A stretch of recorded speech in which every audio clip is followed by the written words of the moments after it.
The sunset bled crimson across Abilene, Texas, as Vivian Eckhart pressed her face against the window pane of her father's mercantile, watching her future slip away with each passing minute. Tomorrow at noon, she would become Mrs. Harrington, wife to a man 30 years her senior, whom she had met precisely twice. Abilene in 1874 was booming. The Kansas Pacific Railway had transformed this once quiet settlement into a bustling cattle town where fortunes were made and lost on a handshake. Samuel Eckhart had arrived 5 years earlier with young Vivian and her mother, establishing a successful general store that served both the town and the countless cowboys who passed through. But last winter's consumption had taken Martha Eckhart, leaving Samuel with mounting debts and a daughter of marriageable age. "Your mother would want this for you," her father had insisted just that morning, his voice gentle but firm as he explained again why he had accepted Theodore Harrington's proposal. "He's a successful banker you'll never want for anything." What her father failed to understand was that Vivian already wanted for something money couldn't buy: freedom, choice. Love. Now, as the day before her wedding faded into dusk, she slipped out the back door of the store, needing to escape the suffocating reality waiting for her tomorrow. Her feet carried her to the edge of town, to the small creek where cottonwoods swayed in the evening breeze. She didn't bother to hide her tears. There was no one to see them anyway, not out here where the land stretched endless beneath the Texas sky. She sank onto a fallen log, her cream-colored dress the one she'd worn to meet Mr. Harrington for the second time pooling around her ankles. "Whoa there. You all right, miss?" The voice startled her so badly she nearly toppled backward into the creek. A man on horseback had approached without her hearing, the stallion's hooves silent on the soft earth. He dismounted in one fluid motion, his movements speaking of a lifetime in the saddle. "I'm sorry," Vivian said quickly, wiping at her tears. "I didn't realize anyone was out here." The stranger approached slowly, as if giving her time to bolt like a frightened deer. He wasn't much older than her own 20 years, with sun-bronzed skin and eyes the color of summer sage. His clothes were trail-worn but clean denim pants, a faded blue shirt, and a worn leather vest. The gun at his hip looked well used but well cared for, like everything else about him. "Jake Xavier," he said, touching the brim of his hat. "Just rode in with a herd from San Antonio, thought I'd let my horse drink before heading into town." He gestured to the creek, then back to her tear-stained face. "Mind if I ask what's got you crying out here all alone? Ain't safe for a lady, even this close to town."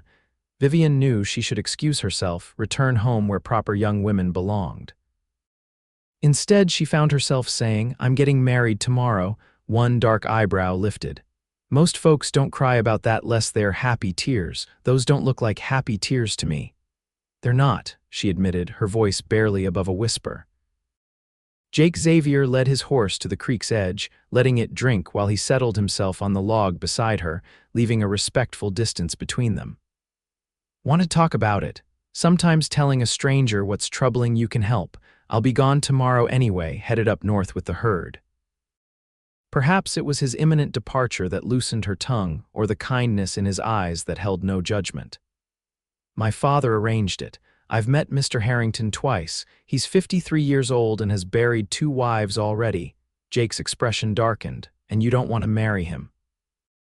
"Of course I don't." The vehemence in her voice surprised even her. "But my father insists it's for the best. Mr. Harrington will settle father's debts and I'll have security and position in return." She twisted her hands in her lap. "My mother died last year." "Father says it's what she would have wanted." "With all due respect to your father, miss, I doubt any mother would want her daughter married off against her will, especially to a man old enough to be her father." Vivian stared at him, startled by the blunt assessment. "Pardon my directness," Jake added. "Trail life doesn't leave much room for fancy words." "No, you're right," she said quietly. "Mother always said I should marry for love someday." They sat in silence for a moment, the gurgle of the creek and the distant sounds of town the only interruption. "You don't have to go," Jake said finally, his voice low and steady. "What? You don't have to go through with it. This is America, 1874, not the Dark Ages. He turned to face her fully. I'm not suggesting you run off with me or anything improper. Just that there's a whole country out there and a woman with determination can make her own way. Vivian almost laughed at the absurdity. And do what? Where would I go? Denver, maybe, or San Francisco. I hear they're hiring women as teachers, shopkeepers, even typewriters in those new offices. My sister left Texas 3 years ago, works as a telegrapher in Colorado now. The possibility hung in the air between them, tantalizing and terrifying. I couldn't, she said, but her voice lacked conviction. My father might be angry at first, but would he rather you be miserable your whole life? She had no answer for that. Jake stood, extending a hand to help her up. Think about it, Miss Eckhart, Vivian Eckhart, Miss Eckhart. The night stage leaves for Fort Worth at 9. From there, you could go anywhere. He tipped his hat. Whatever you decide, I wish you happiness. He mounted his horse with practiced ease, but before he could ride away, Vivian called out, Mr. Xavier. He turned in the saddle, silhouetted against the darkening sky. Thank you.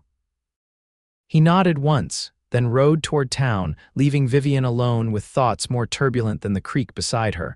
By the time she returned home, her father was waiting in their living quarters above the store, his face creased with worry. Where have you been, Mrs. Patterson brought over the final alterations to your wedding dress. He gestured to the white gown hanging by the window, its lace collar and pearl buttons gleaming in the lamplight. I needed some air, she said, unable to meet his eyes. Samuel Eckhart's expression softened. I know this isn't easy, Vivian, but Theodore is a good man. He'll provide for you in ways I no longer can. Is that all that matters, that I'm provided for? Her father sighed heavily. What else is there in this world? Love. Love doesn't put food on the table or a roof over your head. It did for you and Mother. Pain flashed across his face. And look where that led. I'm nearly bankrupt and she's gone. But you were happy together. Doesn't that count for something? Samuel took her hands in his. Happiness is a luxury, Vivian. Security is a necessity. Someday you'll understand that. But as she lay awake that night, staring at the wedding dress hanging like a ghost in the corner of her room, Vivian wasn't sure she ever would. Morning came too quickly. The household bustled with activity as neighbors arrived to help with wedding preparations. The ceremony would take place at noon in the small church, followed by a reception at the Harrington estate on the edge of town. Mr. Harrington had insisted on providing everything: the flowers, the cake, even the new suit Samuel Eckhart would wear to give away his daughter, as Mrs. Patterson and her daughter Sarah helped Vivian dress. She felt increasingly like a doll being readied for display. You're so fortunate, Sarah sighed, pinning Vivian's dark hair into an elaborate updo. Mr. Harrington's house is the grandest in the county. I heard he's even having indoor plumbing installed. Vivian managed a weak smile. Yes, very fortunate. And think of the fine clothes and jewelry you'll have, Mrs. Patterson added, tightening Vivian's corset with practiced efficiency. No more working in the store. You'll be a proper lady of leisure. The words echoed in her head as they buttoned her into the white satin gown, a lady of leisure. Was that all she was meant to be? A decorative object in a fine house, with nothing more expected of her than to look pleasant at her husband's side. Her mother had worked alongside her father in the store every day, her quick mind for figures and warm manner with customers as valuable as Samuel's business acumen. They had been partners in every sense. A knock at the door interrupted her thoughts. Just checking if you ladies need anything, her father called. We're almost ready, Mr. Eckhart, Mrs. Patterson replied. Just the veil left. As they draped the delicate lace over her head, Vivian caught her reflection in the mirror. She barely recognized the pale, constrained woman staring back at her. Could I have a moment alone? She asked suddenly. The women exchanged glances but nodded. Of course, dear, we'll wait downstairs. Don't be too long, the carriages will be here shortly. When the door closed behind them, Vivian stood motionless, her breath shallow against the tight constraints of her corset. Through the open window came the sounds of Abilene waking wagons rattling past, the blacksmith's hammer ringing, voices calling greetings across the street. And then, unexpectedly, the rhythmic beat of hooves approaching. She moved to the window and saw a small cattle drive passing through town, the cowboys expertly herding the longhorns toward the stockyards. Among them rode Jake Xavier, his hat pulled low against the morning sun. Her heart lurched painfully in her chest. She had thought about his words all night, "You don't have to go." The night stage leaves for Fort Worth at 9, but in the light of day such thoughts seemed like wild fantasy. What would she do? Where would she go? How would she support herself? Yet as she watched Jake and his companions guide the cattle through town, she was struck by their freedom, the open road ahead, the endless possibilities of what each day might bring. The wedding dress suddenly felt suffocating, its weight unbearable. With trembling fingers, Vivian began unfastening the tiny pearl buttons at her back, her decision crystallizing with each one that slipped free. 15 minutes later, she emerged from the bedroom wearing her simplest day dress, a small carpet bag clutched in one hand. Her wedding gown lay across the bed like a deflated dream. She found her father in the kitchen, adjusting his tie in the small mirror hanging by the back door. "Vivian, why aren't you dressed?" "The carriages will be here he turned, his words faltering as he took in her changed appearance and the bag in her hand. "What is this?" "I can't marry him, father." Her voice was steadier than she had expected. "I won't." Samuel Eckhart's face flushed with anger, then drained to ashen disbelief. "This is nerves talking. Every bride gets them. Go back upstairs and finish dressing." "No," the single word hung between them, powerful in its simplicity. "I'm sorry for the embarrassment this will cause you, and I'm sorry I can't be the dutiful daughter you need. But I cannot marry a man I don't love who doesn't love me just to settle your debts." Her father staggered slightly, reaching for the kitchen table to steady himself. "Where will you go?" "What will you do?" "I don't know yet, but I'll find my way." She approached him slowly, setting her bag down to take his hands in hers. "Mother wouldn't have wanted this for me. You know that in your heart." "Vivian, please, I love you, father, but I have to go." Before he could respond, she picked up her bag, pressed a kiss to his cheek, and slipped out the back door. Instead of turning toward the stage coach office, however, she headed for the stockyards. She had to find Jake Xavier before he left town. The cattle drive had just finished unloading when she arrived, cowboys milling about as the transaction was completed. Jake stood slightly apart, talking with a man in a fine suit who appeared to be the buyer. Vivian hesitated, suddenly aware of how improper it was for a respectable woman to approach a group of cowboys alone. But propriety seemed a small concern compared to the rest of her actions that morning. When Jake turned and saw her standing there, carpetbag in hand and determination in her eyes, his expression shifted from surprise to understanding. He excused himself from the buyer and crossed to where she waited. "Miss Eckhart," he said, tipping his hat. His eyes took in her traveling clothes and bag. "I see you've made a decision." "I have." She took a deep breath. "You said the night stage leaves for Fort Worth at 9. Is there one earlier?" A small smile tugged at his lips. "There's one at noon. Fitting, ain't it?" The same time she was meant to be saying her vows. "Yes, quite fitting." Jake hesitated. "You sure about this? It's not too late to change your mind." "I've never been more certain of anything." She straightened her shoulders. "But I realized I don't actually know where I'm going or what I'll do when I get there. Your mention of your sister in Colorado, do you think she might help a stranger find her feet?" Jake's expression grew serious. "I meant what I said about not suggesting anything improper, Miss Eckhart." "I don't want you thinking I lured you away for I don't think that," she interrupted. "But I would appreciate any guidance you could offer. I've never been outside of Texas." He considered her for a long moment. "Our job here is done. The boys and I were planning to have a decent meal and a bath before heading back south tomorrow. I could walk you to the stage office, help you purchase a ticket." "Thank you. I would appreciate that." As they walked through town, Vivian was acutely aware of the curious glances directed their way. Abilene was small enough that most knew she was Samuel Eckhart's daughter, and many would know today was her wedding day. "People are staring," she murmured. "Let them," Jake replied calmly. "You're not doing anything wrong." At the stage office, however, they encountered an unexpected obstacle. "I'm sorry, miss, but today's noon stage is full." the clerk informed them. There was a booking for a family of 4 this morning. Next available seat isn't until tomorrow's afternoon run. Vivian's heart sank. By tomorrow, Mr. Harrington and her father would have had ample time to track her down. What about other transportation? Jake asked. Any private coaches for hire? The clerk shook his head. Not on such short notice. They stepped outside, Vivian fighting back a fresh wave of tears. I didn't think this through properly, she admitted. I was so focused on leaving that I didn't consider the practical details. Jake was quiet for a moment, his gaze distant as he appeared to wrestle with some internal debate. Finally, he turned to her. Miss Eckhart, I'm heading back to my ranch near San Antonio tomorrow.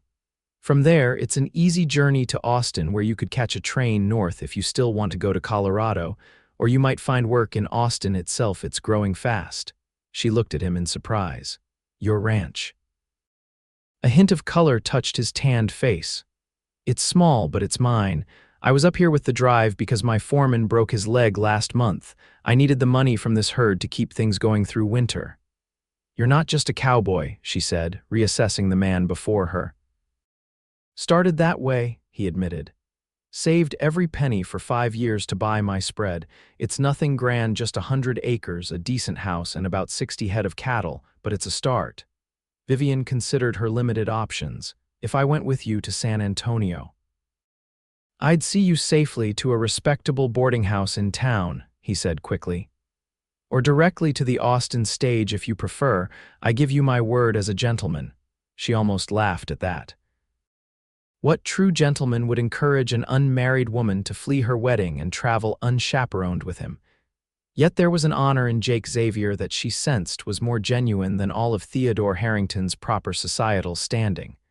When would we leave? She asked. First light tomorrow. I need to settle accounts with the cattle buyer today. He hesitated. This means spending tonight in Abilene. Is there somewhere you can stay where your father or Mr. Harrington won't find you? Vivian thought quickly.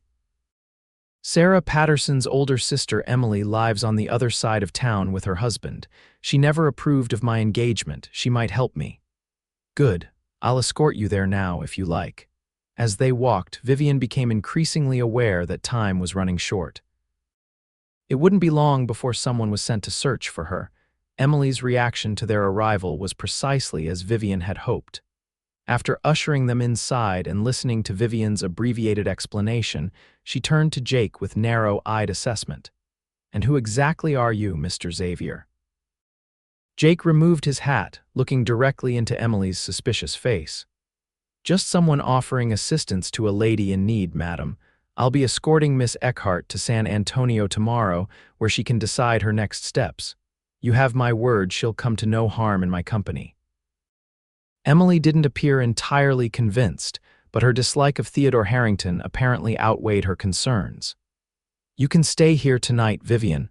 My husband will be home for supper, and he can judge Mr. Xavier's character for himself before I agree to you traveling anywhere with him. It was the best they could hope for. Jake promised to return at dawn, then took his leave to join his companions at the hotel. Alone with Emily, Vivian finally allowed herself to acknowledge the magnitude of what she'd done. Do you think I've made a terrible mistake? Emily's practical face softened. I think marrying that old vulture would have been the mistake, but running away isn't going to be easy, Vivian. The world can be harsh to a woman alone. I know. But I'd rather face that harshness on my terms than be trapped in a gilded cage for the rest of my life. Emily squeezed her hand. Then we'd better make sure you're prepared. The rest of the day passed in a flurry of practical preparations. Emily's husband Tom, a blacksmith, returned home early when his wife sent word of their guest. After a gruff assessment of the situation, he agreed to help, even offering to ride to the hotel to check on Jake's reputation with the cattle buyer. Seems honest enough, was Tom's report upon his return. Buyer says Xavier drives a hard bargain but honors his word, paid fair wages to his men before taking his own share. Did anyone recognize you? Vivian asked anxiously. Or ask why you were inquiring? Tom shook his head. I was careful. But you should know there's a commotion in town. Your father and Harrington have men searching everywhere. The wedding guests were sent home. The news sent a pang of guilt through Vivian. Father must be so embarrassed. Better embarrassed than seeing you miserable for decades, Emily said firmly. Now I've packed some food for your journey and found this. She held up a plain gold band. It was my grandmother's. If you wear it, people will assume you're Mrs. Xavier, safer that way on the trail. Vivian felt her face flush. But that would be a deception. It would be protection, Emily corrected. Two unmarried people traveling together will raise eyebrows and invite trouble. A married couple is unremarkable. Tom nodded in agreement. I'll speak to Xavier about it when he arrives. If he's the honorable man he claims to be, he'll understand the necessity. That night, Vivian slept fitfully on Emily's sofa, dreams of pursuit mingling with images of Jake Xavier's steady gaze and the unknown future awaiting her. Morning arrived with a gentle knock at the front door. Tom answered it to find Jake waiting, 2 horses in tow. Brought a mount for Miss Eckhart, he explained. Borrowed it from a friend, thought it's safer than taking the main road out of town where the stage might be watched. Tom ushered him inside, where Emily was helping Vivian pin her hair into a simple style that could be hidden beneath a bonnet. Jake's eyes lingered on her for a moment before he remembered his manners and looked away. Over a hasty breakfast, Tom explained their suggestion about the marriage pretense. Jake listened without interruption, then nodded his agreement. A sensible precaution, he said. I'd thought of it myself, but didn't want to suggest anything that might seem forward. Emily handed Vivian the ring, which she slipped onto her finger with a strange mix of emotions. It was a practical solution, nothing more, yet the weight of the gold band seemed to carry meaning beyond mere appearance. The sun was just cresting the horizon when they said their goodbyes. Tom pressed a small derringer into Vivian's hands.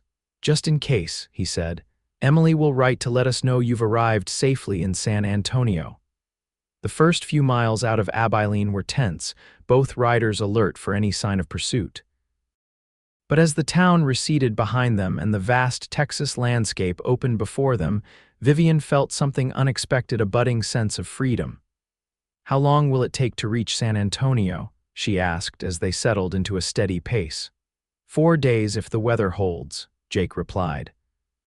We'll stop at towns along the way for proper accommodations.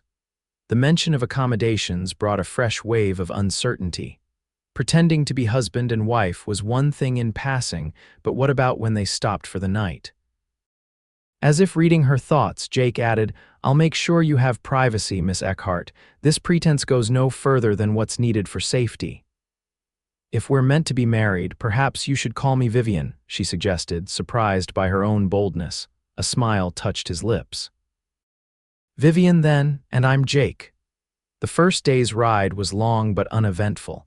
Vivian, who had ridden since childhood, found herself enjoying the journey despite her aching muscles. Jake proved to be a considerate traveling companion, pointing out landmarks and sharing stories of his years as a cowboy before acquiring his ranch. It was the war that gave me my chance, he explained as they stopped by a creek to rest the horses. So many men didn't come home.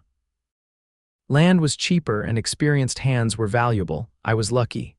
Were you in the war? She asked, realizing how little she knew about him. He shook his head. Too young. My brother fought for the Confederacy, didn't come home. A shadow crossed his face. That's partly why I helped you, I suppose. Life's too short to live it according to someone else's plans. By late afternoon, they reached a small settlement with a modest inn. Jake arranged for 2 rooms, introducing Vivian as his wife with such natural ease that no one questioned it. The innkeeper's wife, a motherly woman named Mrs. Finch, took one look at Vivian's travel-worn appearance and insisted on heating water for a bath. You're not from around here, Mrs. Finch commented as she helped carry the steaming buckets. No, Vivian agreed, sticking to the story she and Jake had prepared.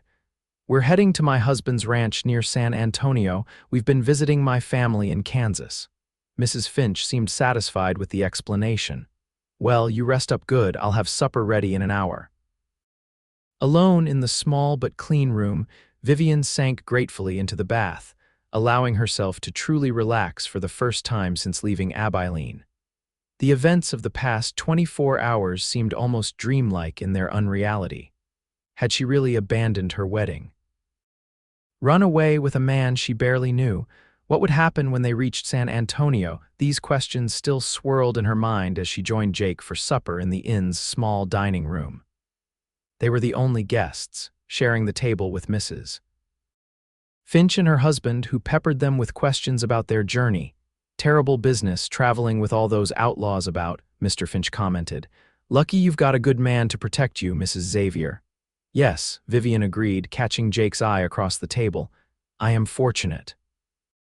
Later, as Jake walked her to her room, there was a moment of awkwardness at the door.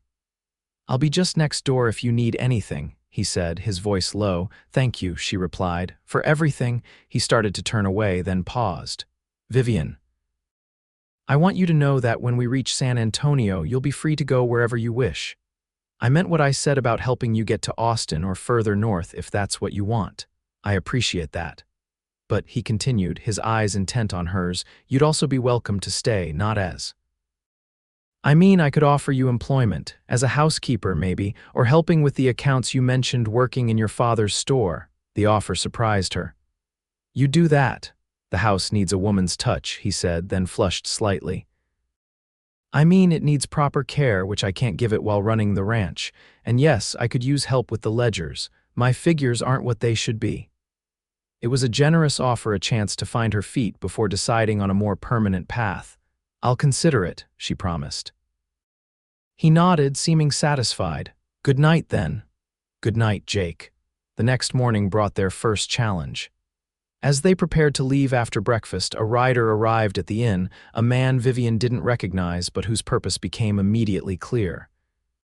Looking for a young woman, he told Mr. Finch within earshot of Jake and Vivian. Dark-haired, pretty, about 20. Ran away from her wedding day before yesterday in Abilene. Name's Vivian Eckhart. Her father's offering a reward for information. Vivian froze, her hand tightening on Jake's arm. He covered it with his own, a steadying pressure. Haven't seen anyone like that, Mr. Finch replied. Just this married couple staying the night, the Xaviers heading to San Antonio. The man's eyes flicked to Vivian, taking in her appearance. For a terrifying moment, she thought he might recognize her from a description, but then Jake stepped slightly forward. Something else you need, mister? He asked, his voice casual but with an undercurrent of steel. The man shook his head. Just doing a job. If you see a girl matching that description, there's money in it. We'll keep an eye out, Jake promised, his arm now around Vivian's waist in a convincingly protective gesture.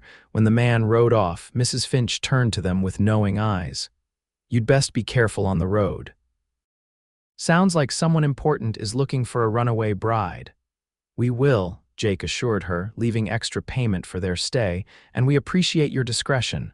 Once they were a safe distance from the inn, Vivian let out the breath she'd been holding. They're looking for me. Father must be desperate to send men with reward offers. Or Harrington is, Jake suggested. A man like that wouldn't take kindly to being left at the altar. What if there are more men searching? We still have 3 days of travel. Jake considered this. We could change our route, take less traveled roads. It might add a day to the journey. Let's do that, she agreed. I'd rather take longer than be caught. They veered eastward, following smaller trails that wound through more rugged country. The terrain slowed their pace, but it also meant fewer chances of encountering other travelers. That night, they camped under the stars, unable to reach the next town before dark. Jake efficiently set up a small camp, building a fire and preparing a simple meal from their provisions. As they sat beside the fire's warmth, the vast Texas night surrounding them, Vivian found herself studying her companion's profile. Tell me about your ranch, she said. You mentioned a house and cattle. Is there more? Jake poked at the fire with a stick, sending sparks dancing upward. It's not much to tell. The house was there when I bought the land, 2 bedrooms, a kitchen, and a front room. Needed work, which I've been doing bit by bit. The land's good, with a creek running through it. I've been slowly increasing my herd each year. Do you have help? Besides the foreman you mentioned, 2 hands year-round, more during roundup, and a cook old fellow named Hank who came with the place, more or less. Claims he's too old to move on and his biscuits are good enough that I don't argue. Vivian smiled at that. It sounds nice. It is. He looked up from the fire, meeting her eyes.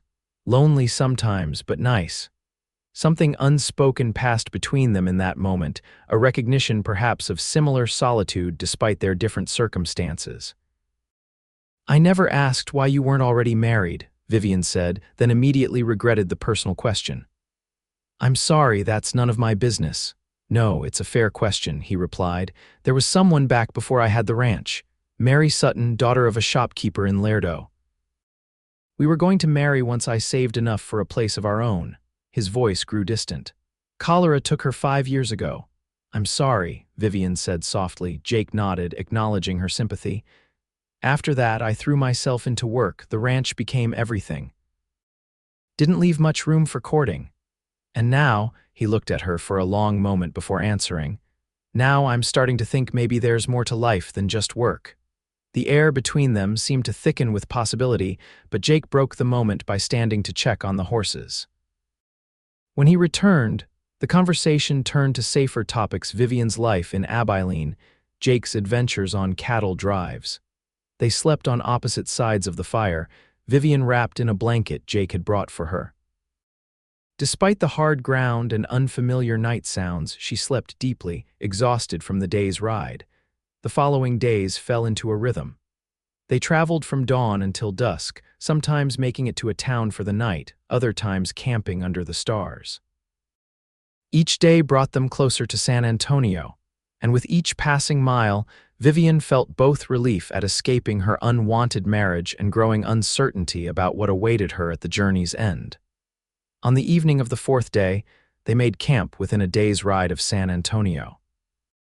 As Vivian helped Jake prepare their simple meal, she found herself dreading the morning that would bring their journey to a close. You've been quiet today, Jake observed as they ate. Just thinking about tomorrow, she admitted. Everything will change again. Having second thoughts about leaving Abilene? No, she said firmly, but I'm thinking about what comes next. She set down her plate, gathering her courage. I've been considering your offer of employment at the ranch. Jake's expression remained carefully neutral. And I'd like to accept, at least temporarily, until I decide where I want to settle permanently. He nodded slowly. I'm glad. The help would be welcome. There would need to be conditions, Vivian continued, her cheeks warming, for propriety's sake. Of course, Jake agreed quickly. You'd have the second bedroom, complete privacy. I would never presume. I know you wouldn't, she interrupted. But others might talk. A single woman living in a house with a bachelor, even as an employee. We could say you're a widow, Jake suggested. No one nearby knows enough about my past to question it. Vivian considered this. That might work. Mrs. Vivian Smith, perhaps. Simple and forgettable. Smith it is.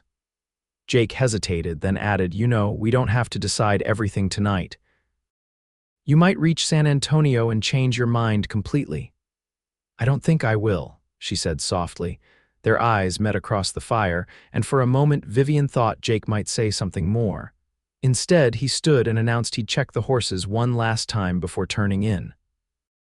Left alone by the fire, Vivian twisted Emily's borrowed wedding ring on her finger.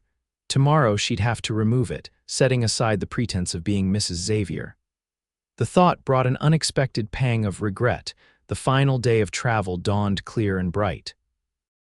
They set out early, both aware that this would be their last day alone together before reaching the complications of civilization. There's something I should tell you, Jake said as they rode side by side through a stand of oak trees. About my ranch. What about it? Vivian asked, noting the tension in his voice. It's not just mine, it's also my sister's. He glanced at her. The one I mentioned who works as a telegrapher in Colorado, she owns half, though she's never lived there. Her share was my brother's originally. I see, Vivian said, though she wasn't sure she did. Does that change things? It means the decision to hire you isn't entirely mine. I'll need to write to her, explain the situation. And if she objects, Jake looked troubled. She won't, not to hiring help. But she might have opinions about. He trailed off, seeming unable to find the right words. About the circumstances of my arrival, Vivian suggested. Something like that. They rode in silence for a while, each lost in thought. As the sun climbed higher, the landscape began to change, becoming more populated. They passed small farms and homesteads, signs that they were approaching the outskirts of San Antonio. By mid-afternoon, the city came into view, its buildings rising from the Texas plain like a promise of civilization. Vivian felt a flutter of anxiety. She'd never been to a city this size before. "We'll stable the horses at the livery on the edge of town," Jake explained as they approached. "Then I'll find you a respectable boarding house for the night. Tomorrow we can discuss when you'd like to continue to the ranch." The formality in his tone surprised her. After days of traveling together, sharing meals and conversations beside campfires, it felt like a step backward. "Is something wrong?" she asked as they dismounted at the livery stable. Jake secured the horses before answering. "Nothing's wrong. I just want to make sure you have time to consider all your options before committing to working at a remote ranch." "I've had 4 days to consider it," she pointed out. "Yes, but now you're here in a real city with real opportunities. You might find something better." His insistence puzzled her. "Do you not want me to come to the ranch after all?" "That's not it," he said quickly. "Of course I want," he stopped himself, running a hand through his hair in frustration. "I just don't want you to feel obligated because I helped you leave Abilene." Vivian stepped closer to him. "I don't feel obligated, Jake. I feel grateful. Not just for the help, but for showing me that I had choices." His expression softened. "All right, but let's still take tomorrow to make arrangements. I need to purchase supplies while I'm in town anyway." They walked from the livery into the heart of San Antonio, Jake pointing out landmarks along the way. The city bustled with activity, merchants hawking wares, ladies shopping, cowboys fresh off the trail looking for entertainment. At the Golden Rose boarding house, a respectable establishment near the center of town, Jake secured a room for Vivian for 2 nights. The proprietress, Mrs. Caldwell, eyed them suspiciously until Jake explained that Vivian was a young widow he was escorting to employment opportunities in the area. "I'll return tomorrow morning," he told Vivian as they stood in the boarding house parlor. "Perhaps we could visit some shops. You might need supplies for the ranch." "I'd like that," she agreed. After he left, Mrs. Caldwell showed Vivian to a small but clean room. "Your husband seems like a gentleman," she commented. "Not many men would take such care with a family friend." "He's been very kind," Vivian agreed, neither confirming nor denying the woman's assumption about their relationship. Left alone, Vivian sat on the edge of the bed, suddenly overwhelmed by the events of the past 5 days. She had left behind everything familiar, traveled across half of Texas with a near stranger, and now found herself in a city where no one knew her name. And yet, despite everything, she felt no regret. The prospect of returning to Abilene, to her father's disappointment and possibly even a rescheduled wedding to Mr. Harrington, was unthinkable. As she prepared for bed that night, Vivian removed Emily's wedding ring, placing it carefully in her carpet bag. The indentation remained on her finger, a ghostly reminder of the pretense she had lived for the journey. Tomorrow would bring decisions that would shape her new life. But for tonight, she allowed herself to simply be grateful for having escaped the fate that had awaited her in Abilene. Morning brought sunshine streaming through the boarding house window, and the promise of a day spent in Jake's company without the pressure of travel. After a quick breakfast, Vivian waited in the parlor for his arrival. When he appeared at the door, she was struck anew by his presence. Gone was the trail-worn cowboy. In his place stood a man in clean denims and a fresh shirt, his hair neatly combed beneath his hat. "You look different," she said by way of greeting. A smile tugged at his lips. "So do you. City life agrees with you already." They spent the morning visiting various stores, with Jake patiently waiting while Vivian selected a few practical items for her new position: sturdy work dresses, boots, and basic necessities. When she protested at the expense, he insisted on advancing her first month's wages. "Consider it an investment in my housekeeper," he said with a wink. After lunch at a small cafe, they walked toward the mercantile where Jake needed to order supplies for the ranch. As they crossed a busy street, Vivian's attention was caught by a familiar figure emerging from a hotel across the way. She froze, her hand clutching Jake's arm. "That's him, Mr. Harrington." Jake followed her gaze to where Theodore Harrington, immaculately dressed in a black suit, was speaking to a man who appeared to be a local lawman. "He's come himself," Vivian whispered, panic rising in her throat. "He must be asking about me."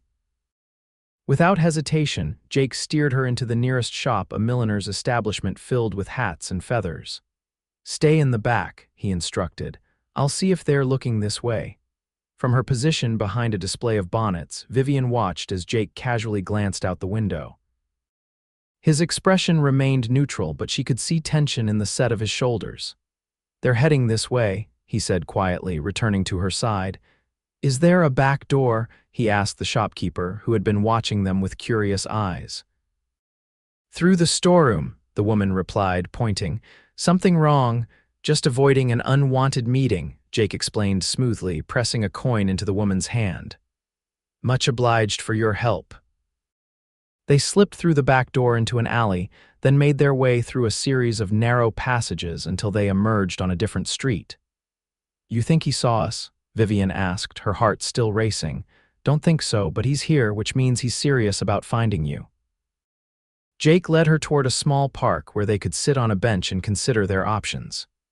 "We need to leave San Antonio as soon as possible." "Today?" Vivian asked, both relieved and disappointed. She had been looking forward to a night in a proper bed. Jake nodded grimly. "If Harrington's offering rewards and working with local law, it won't take long for someone to remember a dark-haired young woman arriving with a cowboy." "What about your supplies?" "I'll have to manage without for now." He stood decisively. "Let's collect your things from the boarding house." "I'll meet you at the livery stable in an hour." They separated to avoid drawing attention, Vivian hurrying back to the Golden Rose while Jake went to make preparations for their departure. "At the boarding house, Mrs." Caldwell was surprised by Vivian's sudden change in plans, but accepted her explanation about an unexpected opportunity that couldn't wait. "You young folks are always in such a hurry," she commented as Vivian paid for the unused night. "But I suppose when opportunity knocks, you must answer." Vivian arrived at the livery to find Jake already waiting with the horses saddled and ready. He had purchased additional provisions for the journey: food, water, and a better bedroll for Vivian. "It's about a day and a half to the ranch from here," he explained as they mounted up. "We'll stay clear of the main roads until we're well away from the city." As they rode out of San Antonio, Vivian cast one last look at the city that might have offered her a new beginning. Instead, her future now lay along the trail ahead, leading to Jake's remote ranch and whatever awaited her there. They traveled in tense silence until they were several miles from town, constantly alert for any sign of pursuit. Only when the sun began to set and they made camp in a secluded grove did Vivian feel safe enough to relax. "I can't believe he came all the way to San Antonio looking for me," she said as they sat beside the campfire. "Why would he go to such lengths?" Jake considered the question while he poured coffee into tin cups. "Men like Harrington aren't used to being denied what they want, and your father's business dealings with him probably complicated things. Still, to chase a woman who clearly doesn't want to marry him." "Some men see women as possessions, not people." Jake passed her a cup. "The good news is, once we reach the ranch, you'll be harder to find. It's remote enough that strangers are noticed, and my neighbors aren't the type to answer questions from city folks." The thought was reassuring. "What are your neighbors like?" Jake smiled, relaxing slightly now that they were away from immediate danger. "Mostly small ranchers like me, a few farmers. Closest neighbor is the Mendoza family, about 3 miles west. Maria Mendoza will likely take you under her wing when she hears I've hired a housekeeper. She's been trying to civilize me for years." "Unsuccessfully?" Vivian teased, grateful for the lightening mood. "Completely," he admitted with a laugh. "Though she does bring tortillas over sometimes out of pity." As darkness settled around them, the tension of the day gradually dissipated. They talked late into the night, Jake describing the ranch in more detail, Vivian sharing stories of her life in Abilene before her mother's death. She sounds like she was a remarkable woman, Jake said when Vivian described how her mother had helped establish the town's first lending library. She was strong but kind. She would have hated seeing me marry without love. Is that what you want eventually, to marry for love? The question hung in the air between them, weighted with unspoken possibilities. Yes, Vivian answered simply, though I think I'd like to discover who I am on my own first. Jake nodded, his eyes reflecting the firelight. That seems wise. The journey to the ranch passed without incident, the landscape gradually changing from rolling plains to more varied terrain with stands of oak and mesquite. By mid-afternoon of the second day, Jake pointed ahead to where the land dipped into a shallow valley. There it is, Xavier Ranch. Vivian followed his gesture and saw a modest house nestled against a hillside, a barn and corral nearby, and beyond them, cattle grazing in the distance. It wasn't grand by any measure, but there was something immediately appealing about the setting, the creek winding through the property, the garden patch beside the house, smoke rising from the chimney. It's lovely, she said, meaning it. Jake looked pleased. It's not much, but it's home. As they approached, a figure emerged from the barn, a stocky man in his 30s who waved when he spotted them. That's Miguel, my foreman, Jake explained. His leg must be healing well if he's up and about. They were met in the yard by not only Miguel, but also an older man who introduced himself as Hank, the cook Jake had mentioned. Both men looked curiously at Vivian, but accepted Jake's brief explanation about hiring her as housekeeper and bookkeeper without comment. Mrs. Smith will be taking the second bedroom, Jake told Hank. Could you make sure it's ready? Already done, the old man replied. Maria Mendoza rode over yesterday, said she had a feeling we needed to prepare for company. He gave Vivian a toothless smile. That woman's got a sixth sense, I swear. Jake showed Vivian into the house, a simple structure with a central living area that served as both parlor and dining room, a kitchen at the back, and 2 bedrooms off to one side. The furnishings were plain but solid, the floors swept clean. It's not what you're used to, Jake said, suddenly seeming uncertain. It's perfect, Vivian assured him. A real home. Hank had indeed prepared the second bedroom, airing it out and placing wildflowers in a jar on the small dresser. The bed looked invitingly comfortable after days on the trail. I'll let you get settled, Jake said, leaving Vivian alone to unpack her meager belongings. As she arranged her new clothes in the dresser and splashed water on her face from the basin, Vivian felt a surprising sense of rightness. This small room in this remote ranch house was nothing like the fine bedroom that would have awaited her as Mrs. Harrington, yet it felt more like home already. Supper that evening was a simple but delicious affair: beef stew, fresh bread, and apple pie that Hank proudly informed her had been made with fruit from their own trees. Miguel joined them at the table, his injured leg propped on a stool, and the men exchanged news about the ranch and cattle. Vivian found herself drawn into their conversation, asking questions about the operation and offering suggestions based on her experience keeping books for her father's store. By the time the meal ended, it felt as though she had been part of the household for much longer than a few hours. Later, as she prepared for bed, a soft knock came at her door. Jake stood outside holding a small package. I almost forgot to give you this, he said, handing it to her. I picked it up in San Antonio before we had to leave in a hurry. Unwrapping the paper, Vivian found a small leather-bound journal and pencil. I thought you might want to write down your thoughts, Jake explained, looking slightly embarrassed. New beginnings and all that. The thoughtfulness of the gift touched her deeply. Thank you, I'll treasure it. He nodded, shifting his weight from one foot to the other. Well, good night then. Good night, Jake. In the days that followed, Vivian settled into life at Xavier Ranch with surprising ease. Mornings found her helping Hank prepare breakfast before the men headed out to work the cattle. She spent the days cleaning the house, which had clearly suffered from neglect, and organizing Jake's chaotic business records.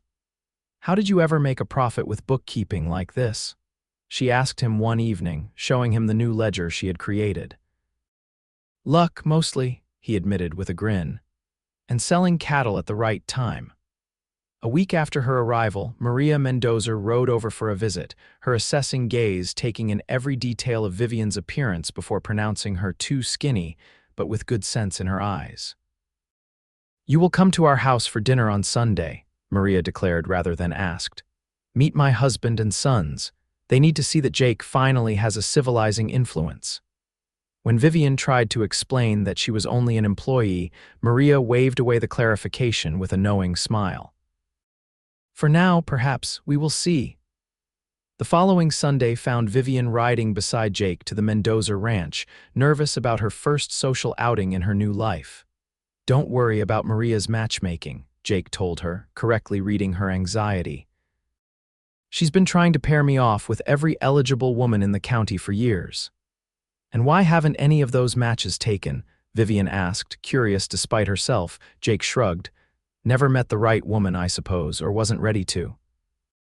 The dinner at the Mendozas was a lively affair, with Maria's husband Antonio and their 3 grown sons creating a warmly chaotic atmosphere. The family welcomed Vivian without question, treating her as though she had always been part of their community. "You see," Maria said to her as they washed dishes afterward, "this is a good place for new beginnings. People don't ask too many questions about where you came from, only care about who you are now." "I'm grateful for that," Vivian admitted. "I left difficult circumstances behind." Maria patted her hand. "We all have stories, child, some happier than others, but it is what we do with our tomorrows that matters." On the ride home, under a canopy of Texas stars, Vivian found herself studying Jake's profile. In the weeks since that fateful day by the creek in Abilene, he had transformed from stranger to protector to what? Friend certainly, employer technically, but there was something more taking root between them, something neither had put into words. "Thank you," she said suddenly. He turned to her, puzzled. "For what?" "For finding me that day, for saying what you did." Understanding dawned in his eyes. "You don't have to go," he quoted softly. "Those words changed everything," she said. "They made me brave enough to choose my own path." "You were already brave," Jake countered. "I just pointed out what you already knew." They rode in companionable silence for a while before Jake spoke again. "I wrote to my sister last week, told her about hiring you." "What did you tell her?" "The truth.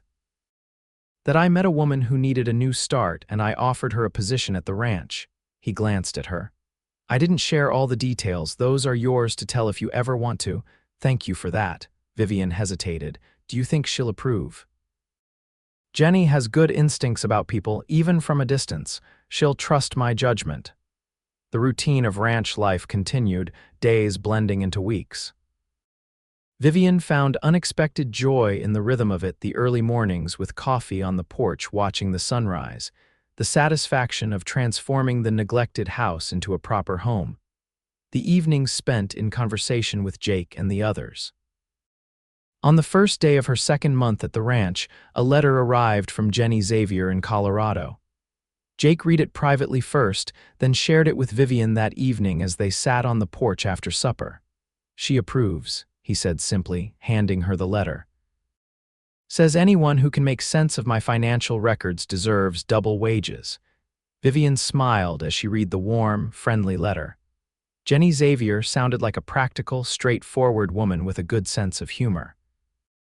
The letter ended with a postscript that made her blush slightly. "If there's more to this arrangement than employment, Jake, don't be a fool about it.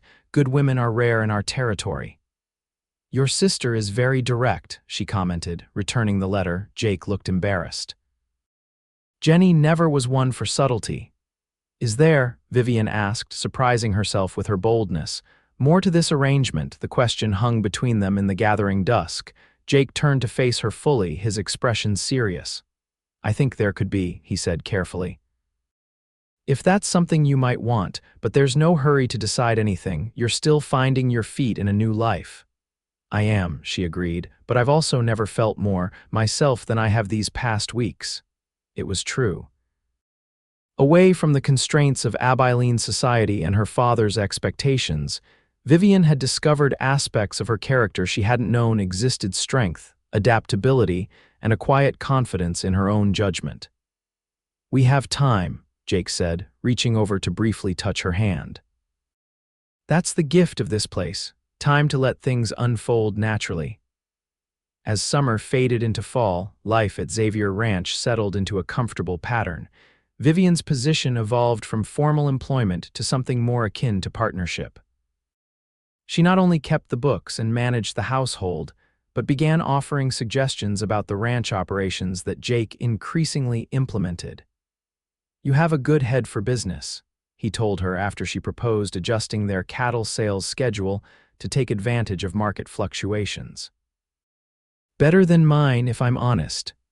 I had a good teacher in my father," she replied. For all his faults, he understood commerce.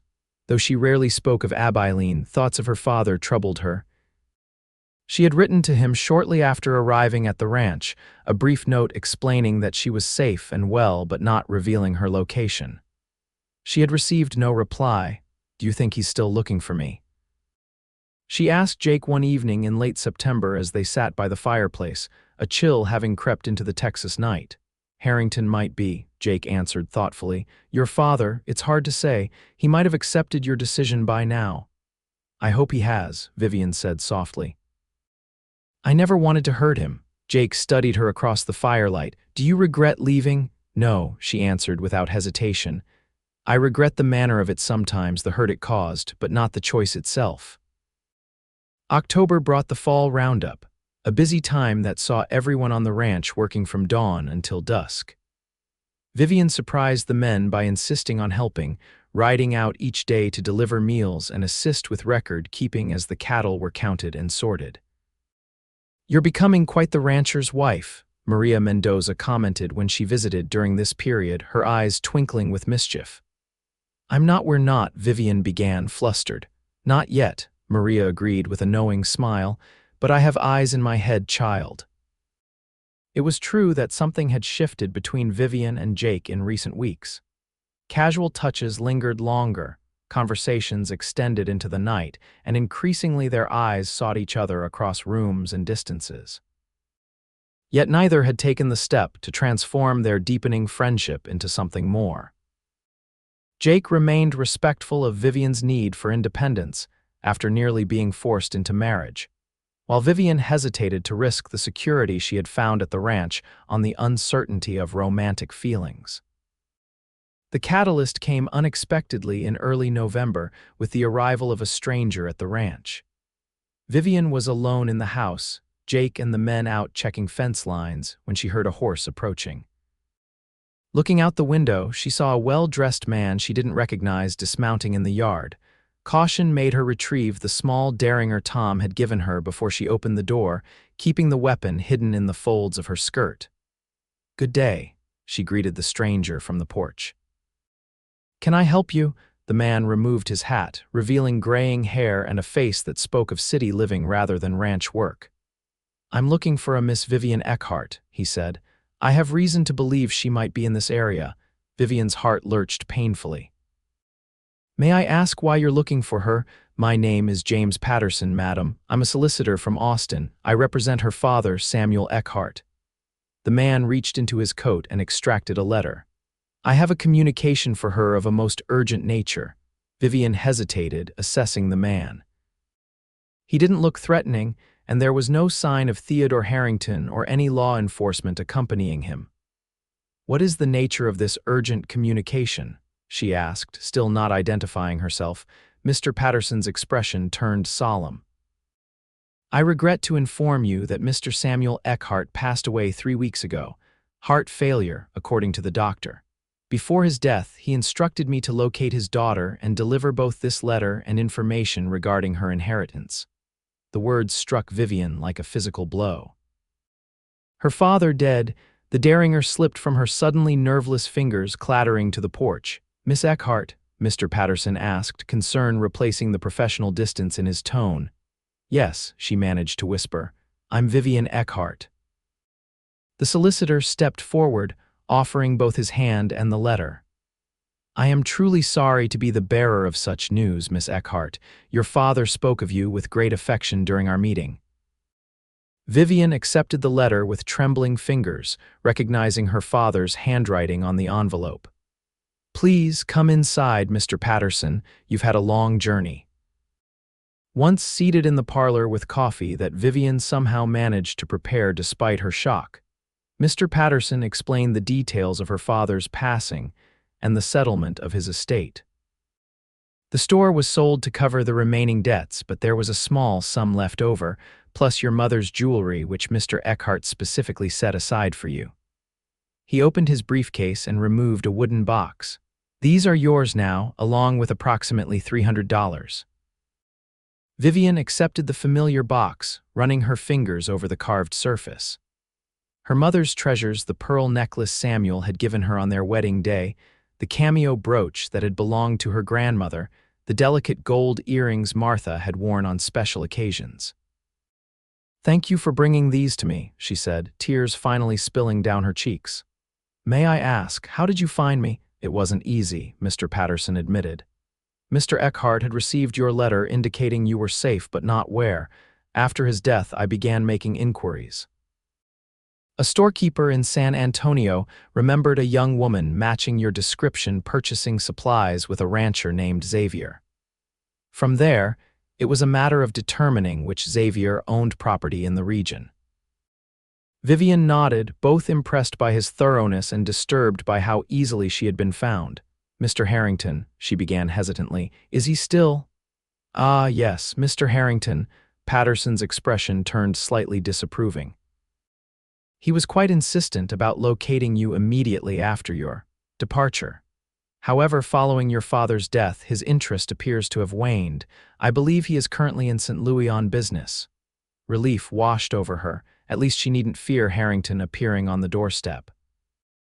"And now that you've found me, Mr. Patterson, my duty was to deliver your father's letter and your inheritance," he replied. "What you do with them is entirely your affair, Miss Eckhart. Though I should inform you that, as your father's lawyer, I am available should you need legal assistance in the future." After the solicitor departed, promising to respect her privacy regarding her location, Vivian sat alone in the parlor with her father's unopened letter. She couldn't bring herself to read it yet, to face his final words to her. Instead, she opened the jewelry box, touching each piece and remembering her mother wearing them. The memories brought fresh tears, not just for Martha but now for Samuel too, both gone, leaving her truly alone in the world.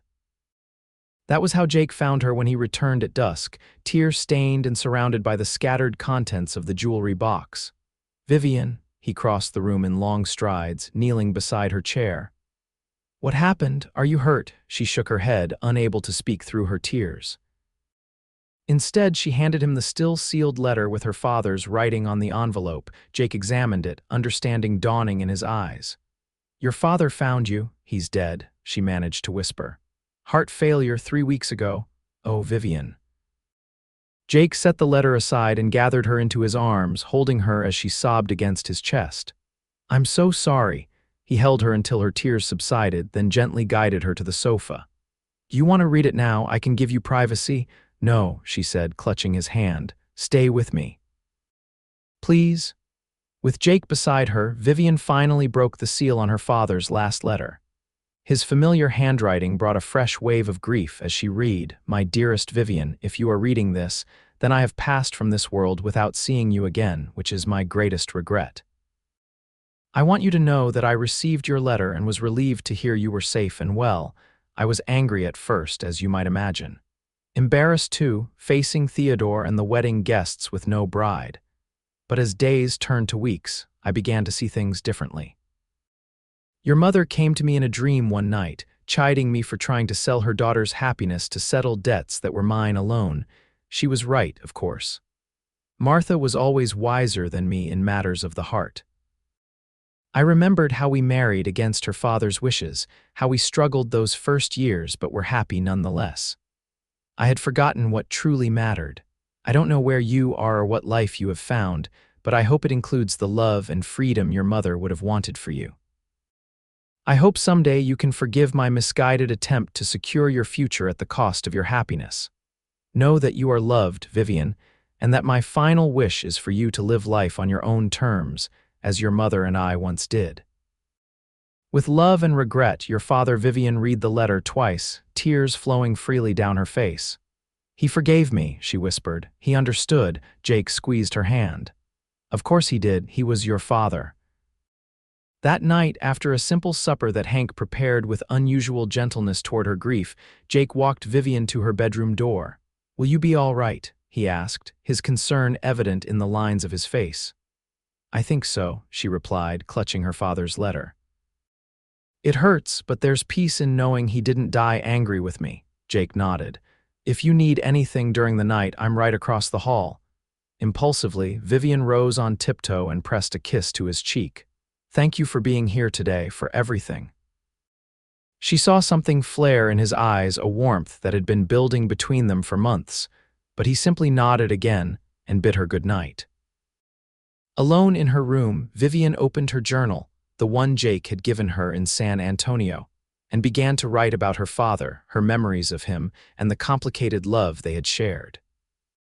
The act brought a measure of catharsis, helping her process both her grief and the unexpected forgiveness his letter contained. The following days passed in a blur of emotion. Vivian moved through her usual tasks mechanically, her mind often drifting to Abilene and memories of her parents. Jake gave her space to grieve but kept a watchful eye, stepping in when he sensed she needed company or distraction.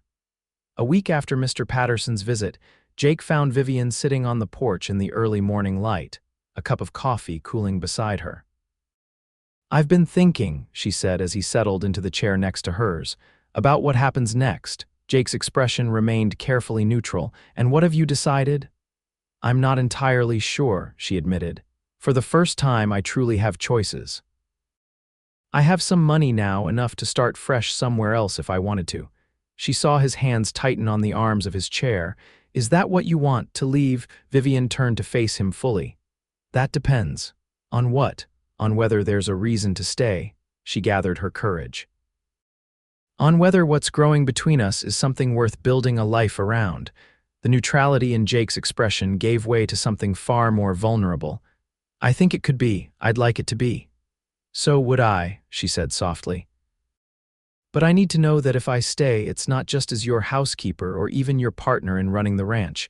I want more than that, Jake. He reached for her hand, his calloused fingers warm against her skin. I want more too, have for a while now. His eyes, green as summer sage, held her steadily. I love you, Vivian. Have almost since that day I found you crying by the creek, but I needed to give you time to find your own way. I love you too, she whispered, the words both terrifying and liberating. And I think I've found my way right here. Jake's smile was like sunrise breaking across the plains. He leaned forward, hesitating just a breath away from her lips. May I? Her answer was to close the distance between them, their first kiss tender and unhurried, like they had all the time in the world, which, Vivian realized with a sense of wonder, they did. When they finally broke apart, Jake rested his forehead against hers. Marry me, he said simply. Not because you have to, but because you want to. Yes, Vivian replied without hesitation, because I want to more than anything. They were married 2 weeks later in the Mendoza family's front parlor, with Maria beaming like she had personally arranged the match and old Hank sniffling suspiciously into his handkerchief. Miguel stood as Jake's best man, while Maria's eldest daughter-in-law stood with Vivian. The bride wore her mother's pearl necklace and a simple white dress that Maria and her daughters had helped sew. The groom wore his best shirt and a nervous smile that melted into radiant joy when Vivian joined him before the traveling preacher. Dearly beloved, the preacher began, his voice filling the small room. We are gathered here today to join this man and this woman in holy matrimony. As Vivian listened to the familiar words, she found herself thinking of that other wedding day nearly 6 months earlier, the one she had fled in fear and desperation. How different this ceremony felt, surrounded by new friends who had become like family, marrying a man she had chosen with her heart and mind both.